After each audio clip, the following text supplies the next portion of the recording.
You say you're beautiful, but you have no idea what lies beneath my armor, human. The hum of the starcruiser's core resonated through the metallic corridors as the human soldier stepped into the command chamber. Lights flickered above, casting reflections off the polished steel floor. The door hissed shut behind him, and there she stood, clad in obsidian armor, its surface traced with alien etchings and battle-worn dents.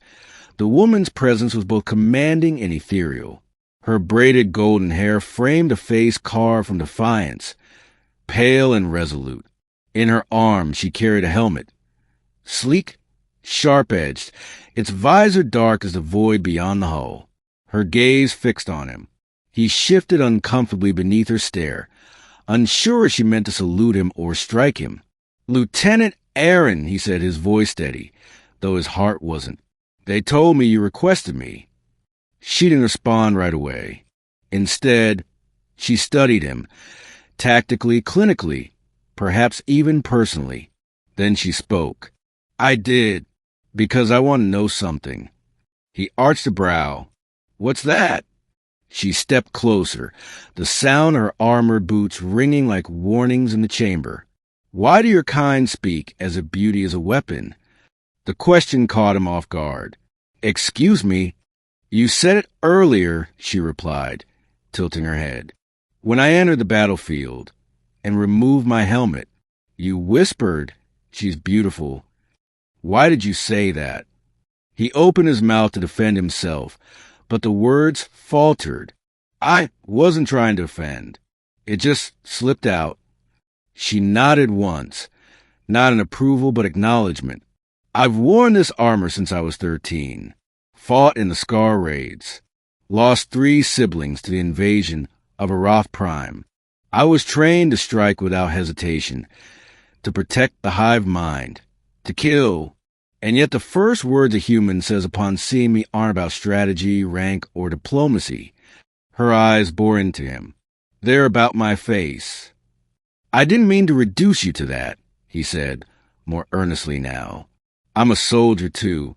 I've lost friends. I've seen war. I've admired strength.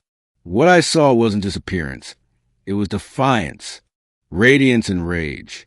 Beauty born from surviving the fire." Her lips parted slightly. For the first time, she looked unsure. "You sound like a poet," she said, tone edged in suspicion. "I'm not.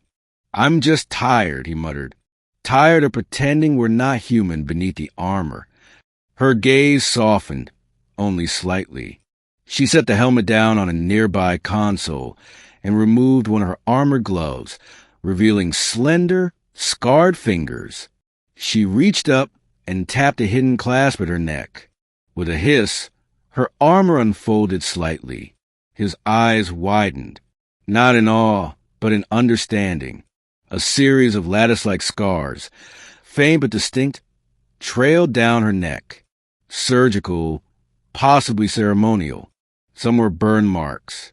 Others were clearly branding symbols, inflicted during captivity or training. She didn't flinch under his gaze.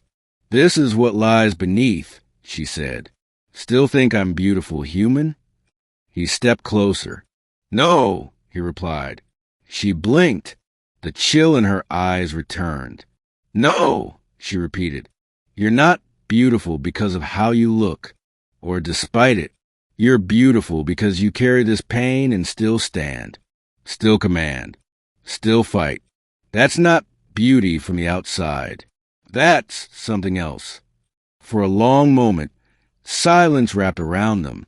Then something changed. She looked away, eyes distant. "When I was a child, before conscription, my mother told me never to let anyone see me cry. That the moment tears fall, the enemy wins." He waited. "She was wrong," she whispered. A single tear glimmered and fell. He didn't move to touch her. He didn't say a word. Respectful silence was an offering. "I've killed more men than I can count," she said softly. "But I remember everyone that looked at me like you just did.